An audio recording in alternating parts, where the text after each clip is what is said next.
Hi, welcome to Comic Talk. I'm Josh. And I'm Drew. This is our bargain bin episode for Runaways Volume 2.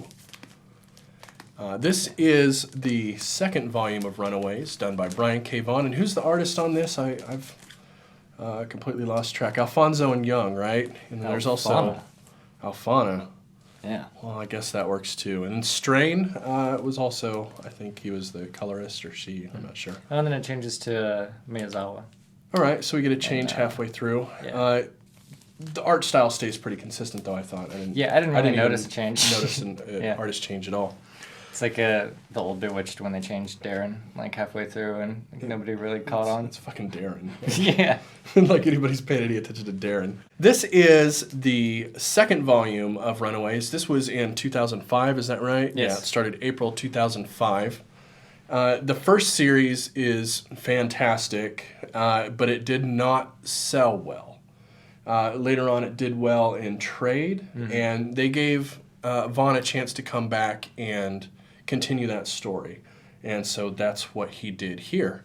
We are going to talk about issues 1 through 12 on this. It's roughly 2 storylines. There's kind of 3 in there that happen. Yeah, one of them is really quick. Right.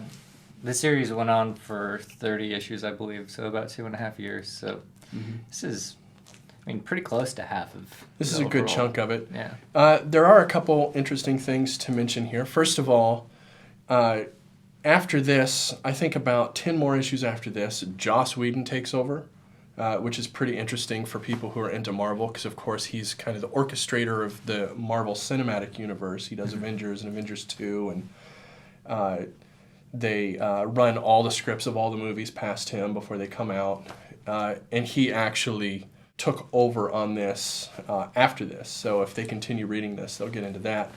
But more importantly, the reason I mention that is overall, this is the most Whedon-esque, I think, of Vaughn's work. Yeah? Yeah, most certainly.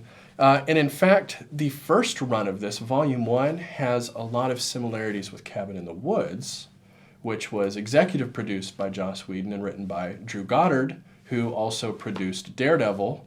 So we got a lot of tie-in here, and those guys are all buddies as well, Vaughn, Goddard, and Whedon. But that first volume of this actually had a lot of similarities in the themes that were going on, and this is kind of the follow-up to that, and then Joss Whedon ends up taking over. So it's kind of sandwiched between some things that people are going to be familiar with, the feel and style and tone. Right. So on that note, most people are familiar with the first series of Runaways. I'm not, unfortunately. This is my first exposure to the Runaways. I didn't actually check out the first volume, but I know it's by far the most popular one because this is bargain bin and those are expensive.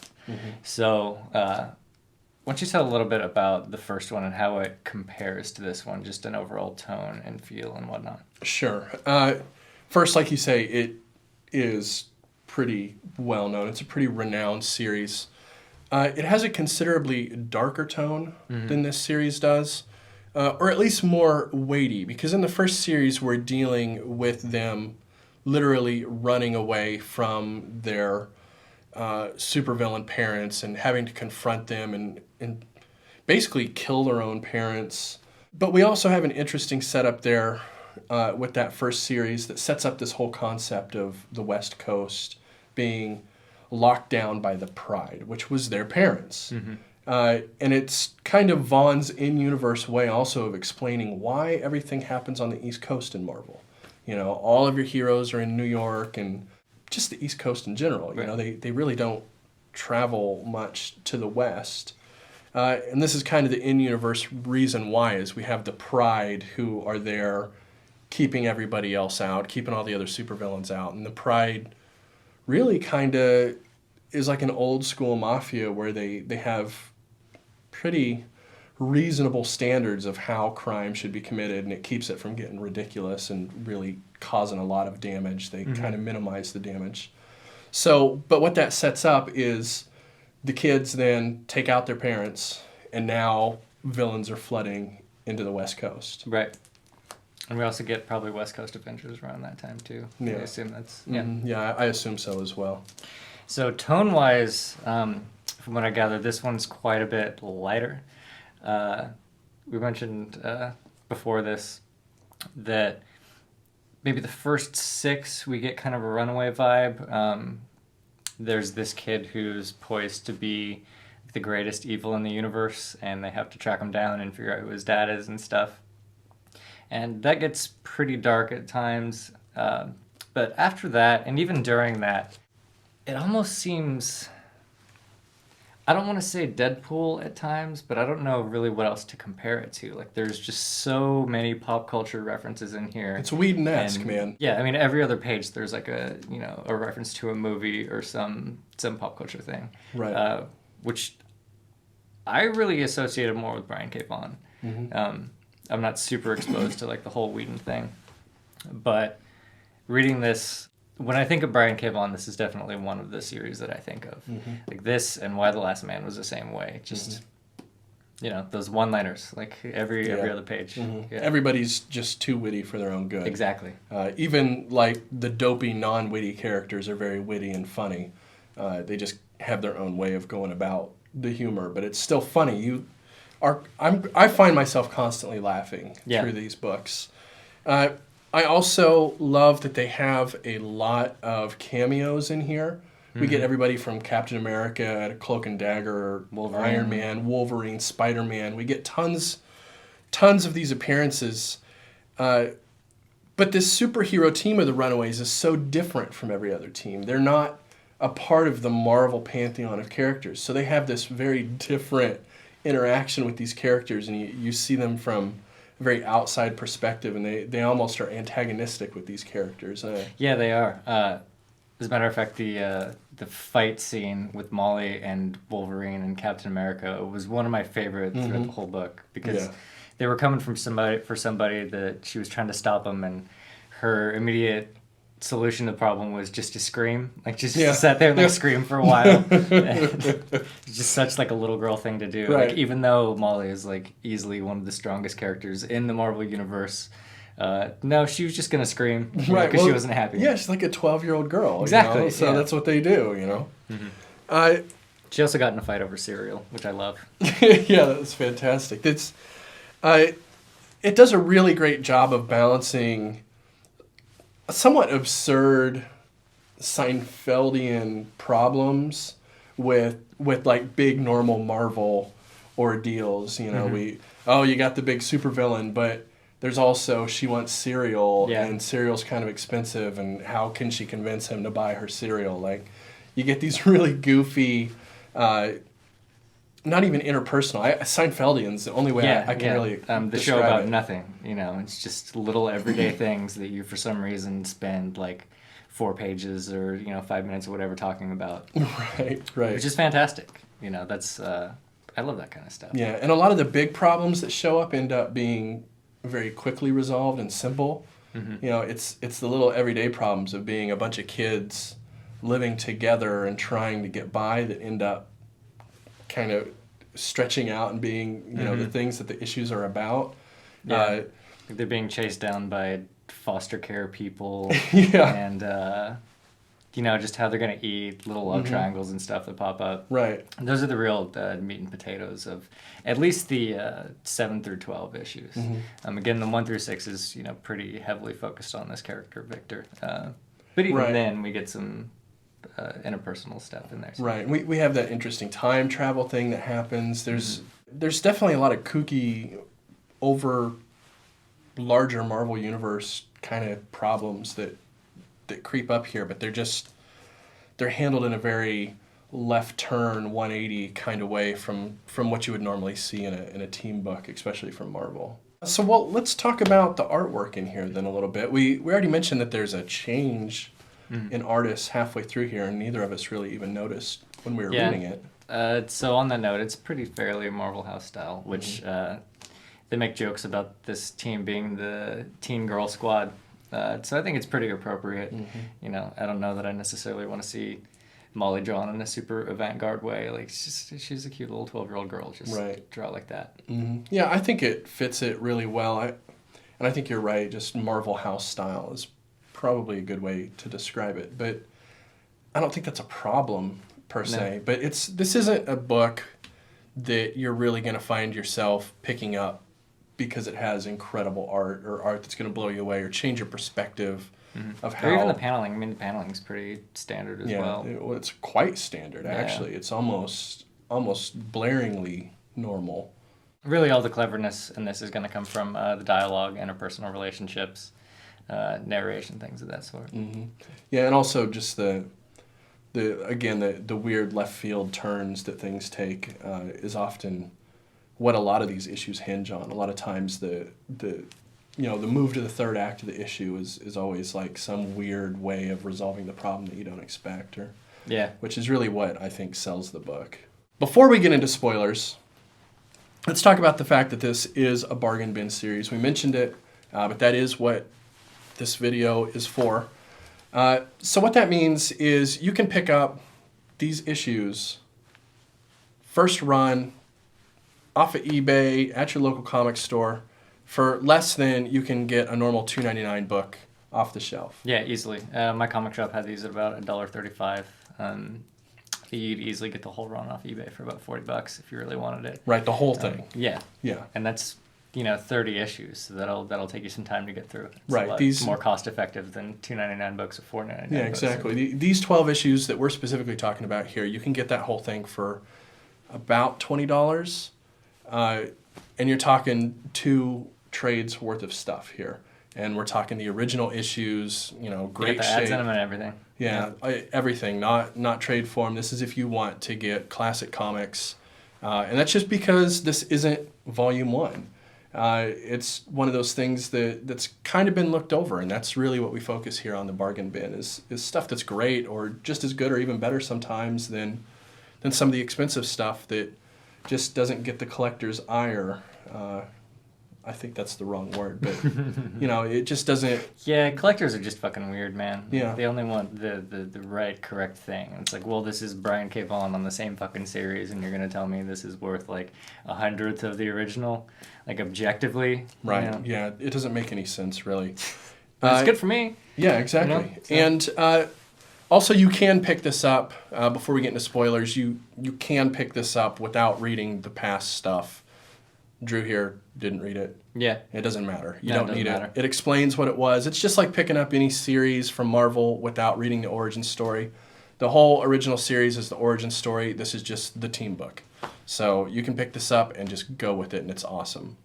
All right, so let's now get into spoilers a little bit. Yes. Let's talk about the story a little more in depth and what we thought of it. So let's first talk about 1 through 6 because that was the original one. First off, with the Doctor Doom robot swerve, I thought that was like absolutely genius. I did too. Like, because I was convinced that it was Victor Von Doom. Like, right. And the whole time they were fighting him, I was just like, this makes total sense. And then just like, fucking swerve, it's Ultron. Yeah, it was cool as hell. I agree. I love the idea that the kid is just a cyborg person. He's just a robot man. Fake memories, and his robot parts are gradually becoming organic material and whatnot. Yeah, it's super creepy, but he manages to do that Whedon-esque Brian K. Vaughan thing where he's like, here's this super weird thing. Now, he's really just a high school kid, so just keep treating him that way. He still gets just written as a high school because he is. He's a high school kid. Whether or not those memories are fake or not. Yeah, he still has like there's still 14 years or so worth of, fake memories and stuff. Right. So, yeah. Right. So I thought that was great. I agree. I really enjoyed not only the reveal there, but also just the way from there forward it was dealt with. I thought it was great. Also, I have to commend Brian K. Vaughan's writing of Doctor Doom. I thought he wrote an excellent Doom. Mm-hmm.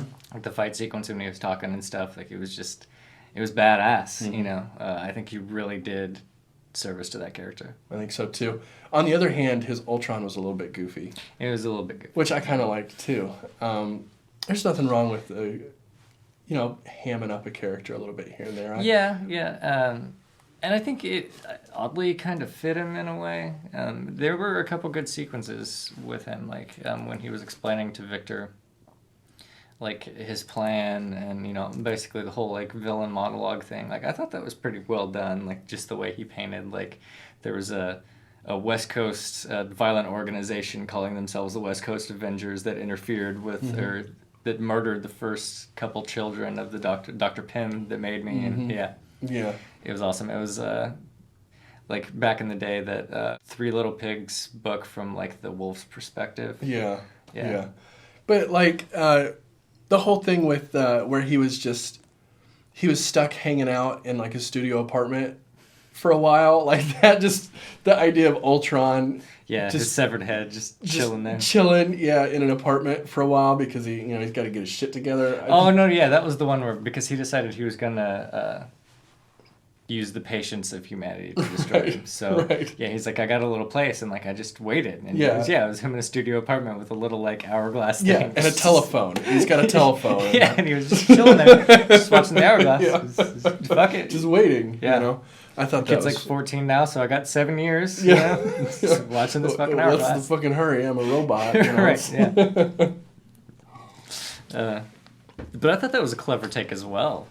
The idea of him knowing or figuring out that he's gonna last a lot longer than Captain America's ever gonna last, and then just being like, well, fuck it then. I'm gonna sit in this studio apartment and wait till they're old, and just come back and fucking murder them because I can do that. Right. Yeah. Just wait for this plan to come to fruition. Yeah.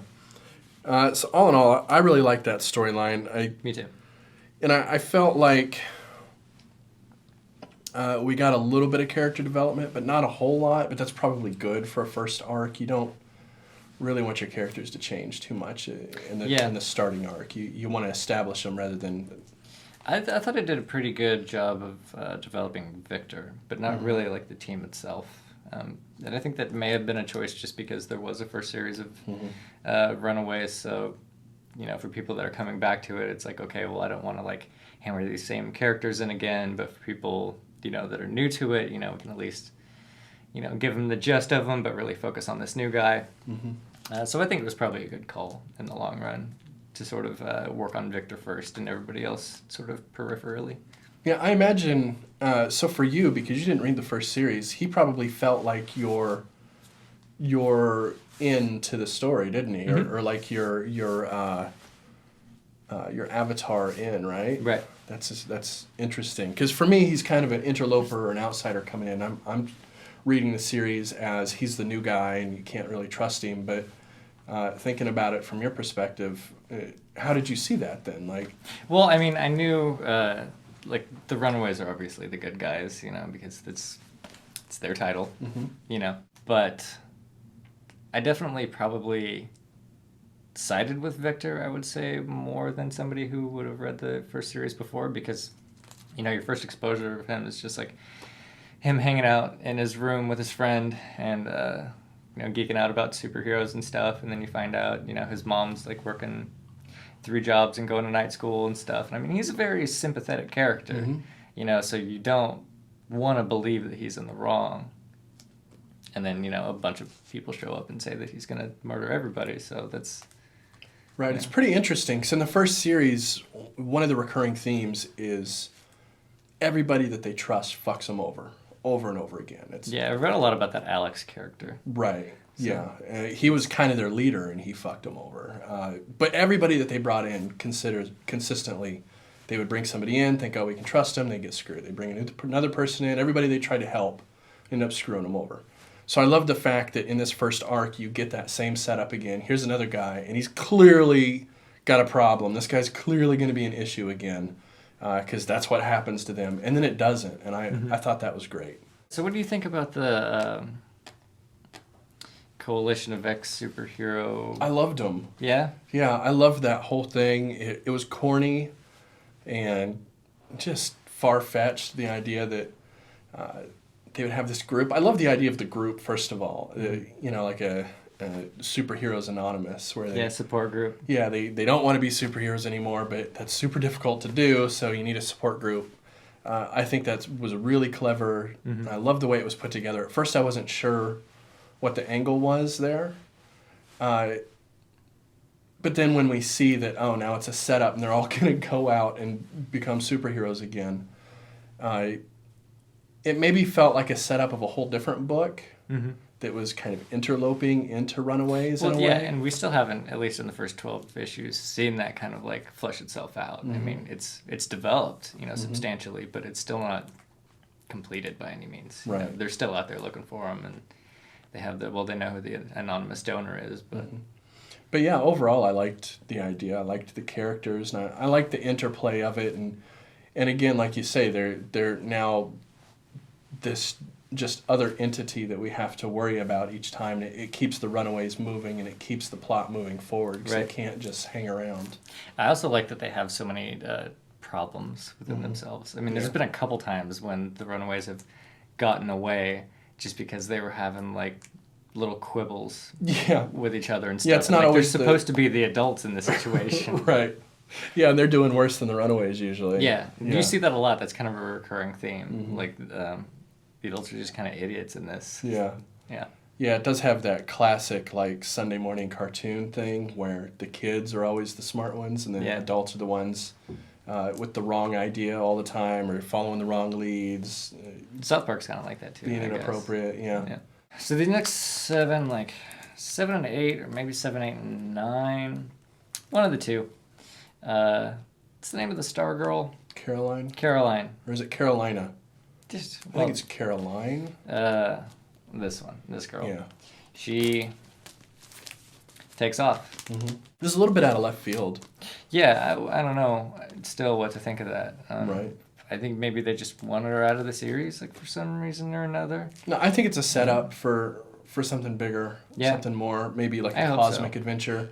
I've only read to 12. I think you only read to 12, right? Because we're doing this, and Right. we didn't want to go too far and then know too much and make it complicated. So we read to 12. I think it's a setup.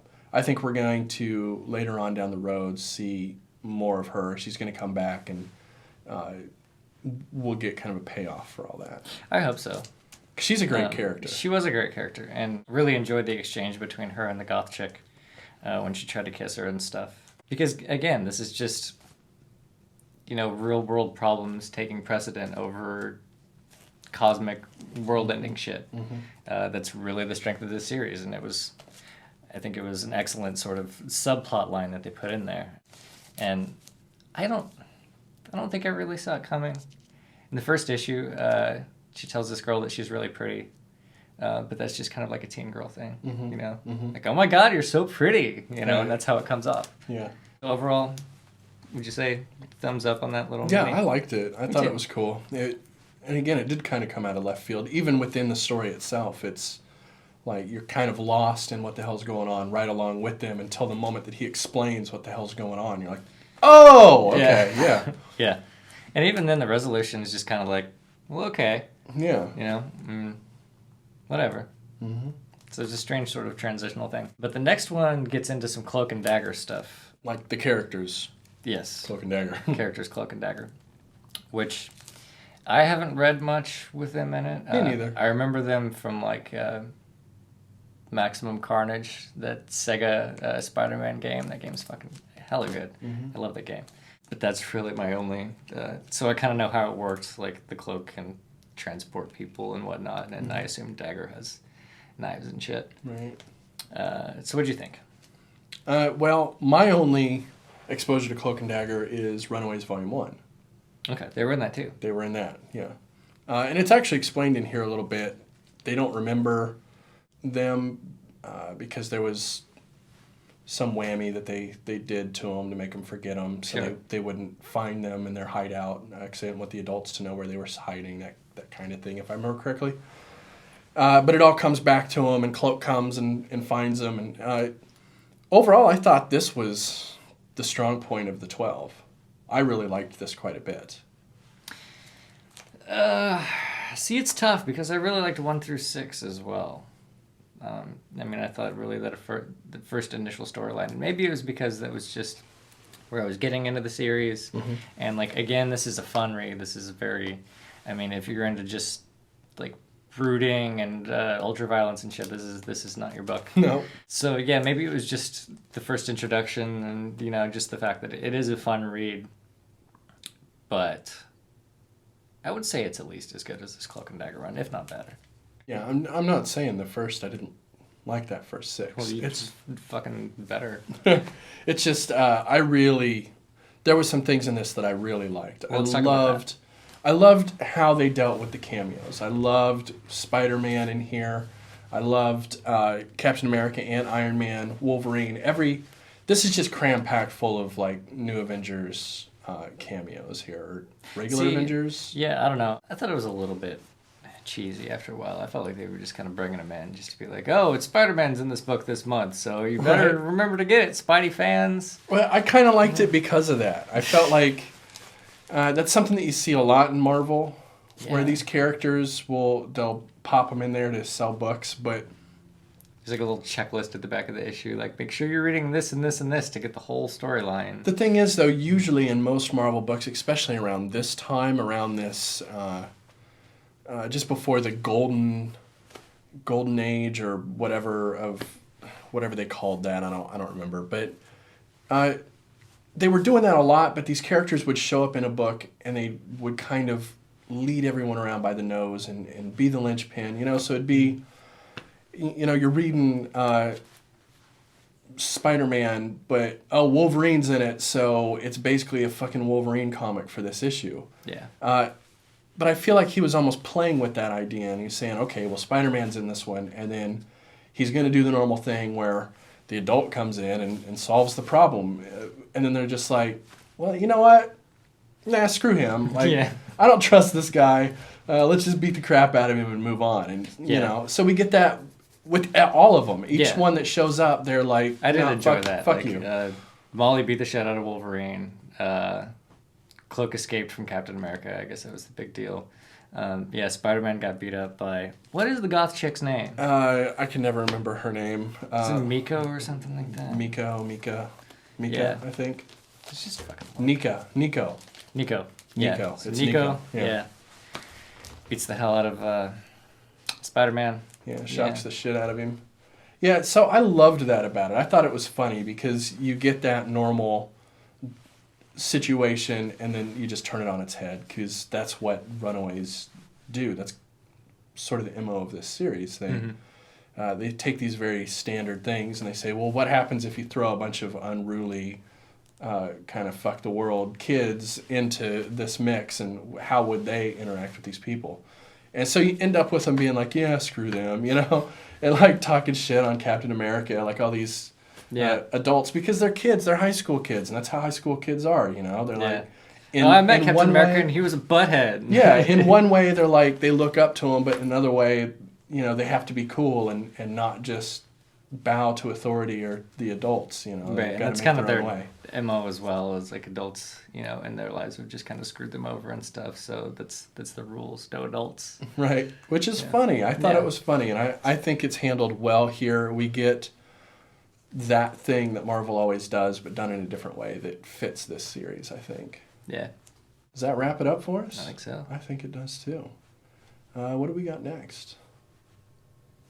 We're doing Jessica Jones. Alias. Yeah. Yeah, let's do that. So, we're just going to say that's what we're doing? Yeah. All right. Cool. Wednesday, we have our pull list review. That's where we take a look at somewhere between the range of 3 to 6 comics that we pull each week. We'll read them and review them. Next Monday, we are going to do another TV tie-in episode. We're going to look at Alias. If you don't know what TV show that is that we're talking about Jessica Jones on Netflix. Jessica Jones. Yeah, it's not Alias, the show. Right, because there is a show called Alias that apparently it was like Jennifer Garner or something. I don't fucking know. I don't know. Man. Who cares? Anyway, so obviously they couldn't call the Netflix show Alias, but the original run that is based off of with the Purple Man and David Tennant's in that, and Kristen Ritter, and we're just digging into that show ourselves. But we're going to go back and we're going to talk about Alias, which is what that's based off of. That's a Brian Michael Bendis book. And he is, I think he's a producer on the show too, which is awesome. He is. Brian Michael Bendis is kind of known now as he kind of has a mixed reputation in the Marvel world. He's one of their Marvel story architect guys. But I think people are running a bit thin on him because he's heavy on the dialogue, heavy on the natural conversation kind of Yeah, thing. light on the narration. Right. And some people don't like that too much, and I think Narration's pretty trendy right now. I think people are getting pretty tired of it. But he kind of started that whole thing. So we're going to go back and read it and tell you what we think of it. So check that out. Check it out, check it out, check it out, check it out, check it out, check it out. Books.